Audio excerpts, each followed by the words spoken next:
All right, here we go. This is all about overcoming imposter syndrome. Now, imposter syndrome is a really can be problematic thing and it can be useful. So I'm very interested in allaying the difficulties and finding the possibilities. So that's our intention today.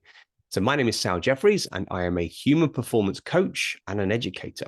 My background is in psychotherapy, psychology, coaching. I blend knowledge and tools from neuroscience with cognitive behavior, from yoga, from breath work, and from fitness. So I spend a lot of time looking at how human systems work, how we function, and how we function well. And I'm very interested in how the whole system works rather than only the thinking part itself.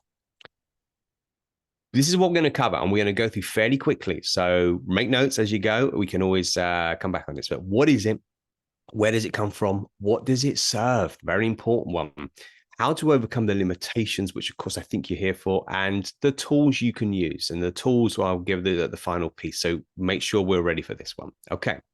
First of all, we invite you to be present. I know what our minds and lives are like. They're busy. So take a moment. We're going to breathe. So breathing through your nose and breathe out slow. Again, let your mind clear. Breathing in, breathing out slowly.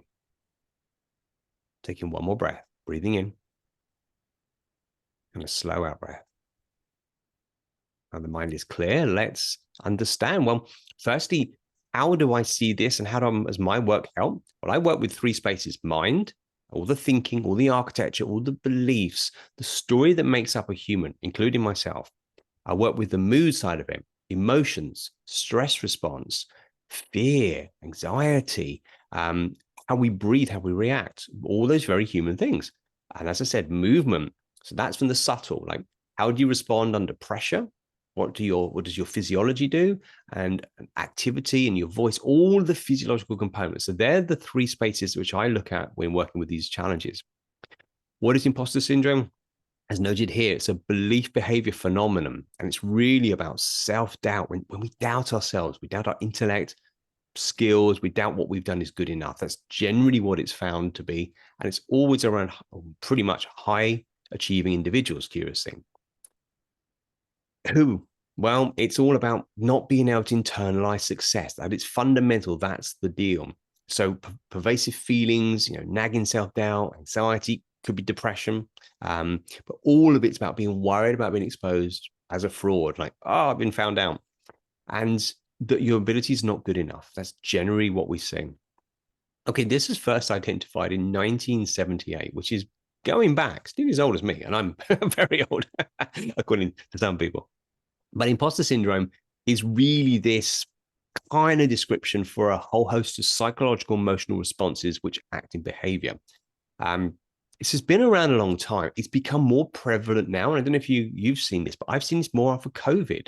I think the sort of pressures of the world changing in the early 21st century has really shifted us. So it seems to be more apparent now than ever in my experience.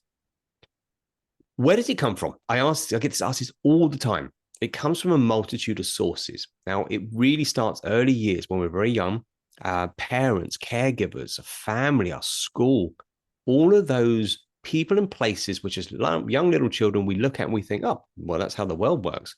So if it's happening in your family, you're going to get, kind of surrounded by it and taught by it to some degree. Society and culture, male and female, race, where you are in the world, what political parties are around. All these forces are part of, do they shape us in a way that's not helpful or helpful? They're all part of the mix. And life experience, what you go through as an individual, particularly from young, but as we mature as well. All of that stuff starts to become the component source of where we get imposter syndrome. It's really created then from, that's the origin, but it's created from identity or ego. So that sense of self. So if say me, well, I am Sal, and I'm a psychologist, I'm a psychotherapist, I'm a mindset coach. All these identities I might have, but they're built on all our experience, both personal and professional. And it's the really important piece. And our wonderful brain system sort of absorbs in it and codes. So if we've had difficulties, it might say that it becomes who we are. Now, this is important. Meaning. Humans are meaning-making creatures. What it means is impactful. So if standing in front of a group of people and you have a massive bout of imposter syndrome, it might mean that you're not good enough, that you shouldn't be there. Who said that you should do this? And the meaning we make is the really important hook that most of us don't see. What meaning are you making that is part of the imposter syndrome? So hold that thought. That's going to come back into our unraveling of this. And technically, we'd talk about broken feedback. Metacognition means thinking about thinking. So it's when we start to overanalyze and we get this essentially a broken system where instead of being able to take feedback and clarity, we end up taking things on in a certain way that doesn't help us. Now, the common themes that you want to be looking out for, as all of us, over preparation is one of the general ones, like working too hard, putting loads of hours in, can't get it wrong, trying so hard to make it perfect. You might know that one. The flip is procrastination. Like push it off, push it off. You know that feeling? And you just don't get around to it. And suddenly at the back end of like the 12th hour, you're, oh, I've got this thing to do. And then you rush it. Either way, both of these are a tell that there's a bit of imposter syndrome going on. So I hope that's useful to spot. And the signals are important. Now, most people tell me that they just want to get rid of imposter syndrome. And I say, firstly, pause on that because it serves something. And it's really important to ask, what does this serve? What does this unusual pattern do for me? Back to ego and identity. Our sense of self wants to remain. So if we believe we are not that good at something, it starts to become what I call psychological homeostasis. It's like we stay stuck. And there's a thinking bias called status quo bias, which we have well studied in psychology, which means we prefer to stay with what we know. The problem that we have here is if we've identified with being an imposter in our chosen field, then our identity remain until we give it good evidence to change that. So that's the first piece that keeps, kind of serves us staying in that space. And then safety. What do we need as humans? We need to feel safe. We are hardwired to be safe. Our brain's systems are pretty much 70+% focused on how do I stay safe? How do I survive? How do I keep out of trouble? So at some level, imposter syndrome is a way to avoid problems, avoid threats, avoid being judged. So this is why we want to understand this before we try and get rid of it. Because if you need to feel safe, this is where we need to make sure that comes in. Okay. Now, the opposite of imposter syndrome is Dunning-Kruger effect. There's a couple of psychologists who studied this whole phenomenon. They got really interested. And this is really interesting because there's an absolute opposite to the Dunning-Kruger effect. Absolute opposite to imposter syndrome because it's the Dunning-Kruger effect. So I'm going to give you a little graph here. Now, take for a moment, have a look at this graph. Confidence on one side, competence at the bottom. Where do you place yourself? So have a look in your mind, sort of kind of pick a point on that graph. Where are you? Are you low in confidence or high in confidence or somewhere in the middle? And then competence, like what are you good at? What can you do? Would you say you're kind of low, medium, or high? Just get a mental note of them. Now, what we see is that anyone with imposter syndrome generally goes here. So they're actually technically here, right? So they're probably pretty good, even though they don't know it. But their confidence is very low. So we get this disparity. You have high competence, able to speak, able to do your job, able to handle yourself. And yet you don't believe it. You think you're not good enough and you keep doubting it. Our opposition, the Dunning-Kruger effect people, have got high confidence, like ridiculously high, too high. And they're actually not that good a lot of the time. So you get someone who thinks they're brilliant, could run a business, run a country, do this, do that. And actually, they're not that good at it. But their confidence is so high, they just delude themselves. The problem is if you go there, then at some point your competence will crash because you simply don't have the skill. Now, cycling back to imposter syndrome pattern, we have a problem, and I call it a belief ceiling. We get this we just can't get through that. You get evidence, you can't quite buy it because the belief ceiling is keeping you down in that low point. So this is where we want to do the work. Okay. This is an interesting cycle, and I think you might resonate with this. So the imposter cycle, like getting stuck in a loop, it starts here. right? So we've got fear of not being smart enough. You basically think, oh, I'm not that good. I can't do my job. I can't do the talk, all of those things. And then that goes into a maladaptive belief pattern. Like, see, I'm rubbish. I need to work harder. I need to not talk on stage. And the belief starts getting formed. It's maladaptive because it's toxic and unhelpful. Then we start doing lots of action. It's either hard work to prove and to be perfect, or it's procrastination to avoid that difficulty. But at some point, you got to go do it. Then we find ourselves achieving something, whatever that form of achievement is. And we try to do it so well that it's, back into that perfect space because, hey, we don't want to get called out as a fraud, right? The problem we get is then we hit seeking validation, seeking approval. And if someone says out of 100 points that one was wrong, then that bias goes in. It says, see, I'm no good at this. I'm rubbish. I'm whatever those damning statements are. We come back round into, see, I've proven I'm not good enough. I can't do it. However, if we can change this to what I call the authenticity cycle, we start at the top. We have trust inbuilt into our system, our mind-body system, that you're able to use emotional regulation where the fear is pulled down and you are starting to trust yourself and your abilities. And when you do, then you can start to create a new belief pattern. This is really important. This is neurological coding. You're literally changing your brain as you do this. When you have a new belief pattern, which could be, I'm getting better, I'm learning, I'm getting, my public speaking is improving every time I do it. Whatever it is, then that new belief pattern then starts to feed the action and the work that you do. And then you become more intelligent as opposed to reactionary. Remember, because you're emotionally regulated. Assessment. So we come out of the fear-based thinking, such as, will I be judged? Will I be caught? Into, how did I do that? I think that went well. Maybe say this masterclass. Maybe I felt this went well. Maybe I could improve there. And we assess. It has no judgment. So judgment changes for assessment, which is very important. And then external feedback, because we need to know, how do we get on? What was the experience of being with me or whatever that is? And we take that feedback with, again, a regulated self. Like, I'm happy to hear the good things. I'm happy to hear things need work on. So I can go back through this building my authenticity. It's a beautiful way of transitioning. So I'm trusting you're kind of resonating with this. Now, here's a big revelation that most people don't tell us. Everyone, me included, gets imposter syndrome at some point. What's important, I think, is that we just don't need it to go away. We don't need to get rid of it completely, but we do need to tame it.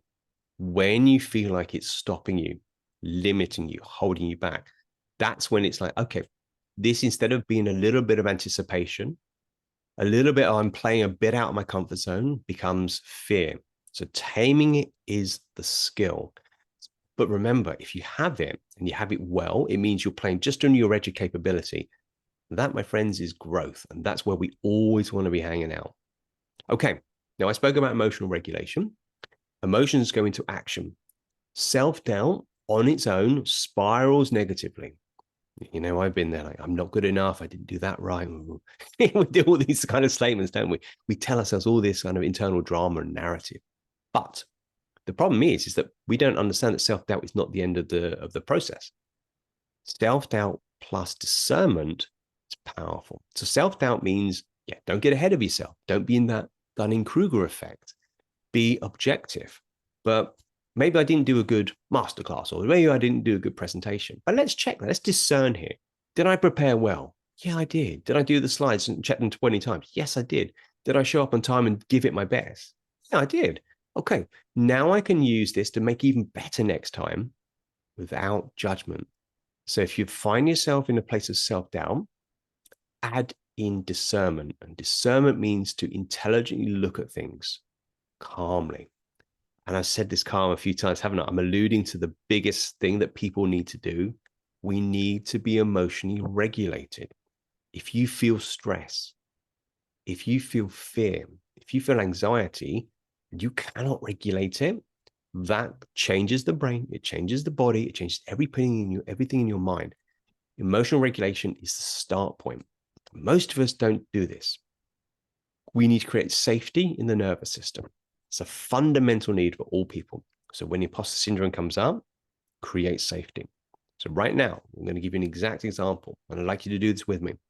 It's simple. You breathe in through the nose, but it's particularly to the lower belly, the diaphragm. And I'm going to invite you to breathe with me, breathing in for around about 4 seconds. It's a very slow out breath, out for about 6. Notice that's starting to soften. Breathe in slowly for 4 into the lower belly and breathe out real slow, around 6x. Again, breathing in for 4. Breathing out for 6. Slow, relax, calm. I'm going to invite you to do it 2 more times. And I explain that what you are doing is you are coding your nervous system. When we breathe diaphragmatically and breathe out slowly, the signals go up to the brain that say, I am safe.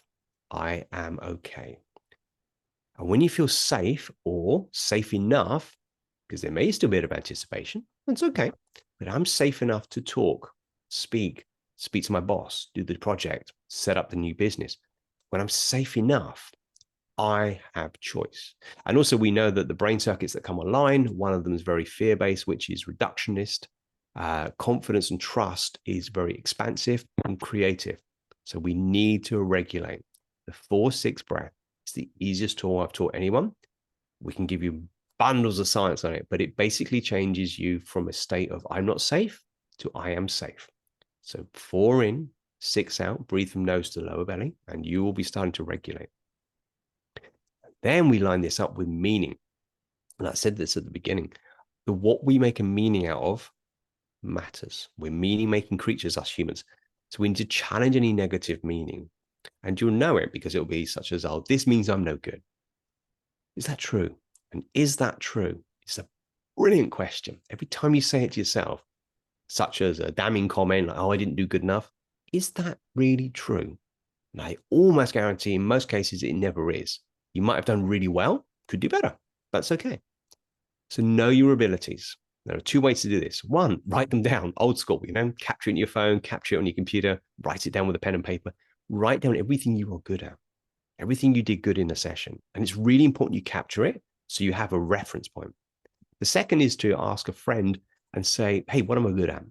Get that clear feedback. What am I good at? Because we often bias towards the negative and not towards the positive when we have imposter syndrome. So that's the tool number 1 that's psychological. Tool number 2, we need to separate your identity from your behavior. You as human beings are perfect. The job role, I'm a human performance coach versus I am Sal, they're different things. So if I don't do the best in my job, then okay, could I do better? And what can I learn? That doesn't mean anything about me as a human. I'm fine and perfect and completely contained as a human as I am. So when we separate that out and notice that your professional role might do some skill work and enjoy that, then that's a really important piece. So to summarize, we want emotional regulation, and then we want to challenge the meaning, get the evidence. And then we understand that this imposter syndrome done well takes us into edges of growth, and it doesn't want to hold us back. Now I invite you to take a moment, breathe in as we did, breathe out slowly, breathe in, breathe out. In a world that's going too fast, it's a real master who can slow everything down. And this is a skill I think we all need in today's world. And I trust you to agree with me. So I'm going to put contacts on here. I'll also leave them in the notes. And I hope you enjoyed that, that kind of, let's say, espresso version of going into imposter syndrome. But if you hit those points really well, emotional regulation, challenge the meaning with evidence, so much will change for you. It's wonderful.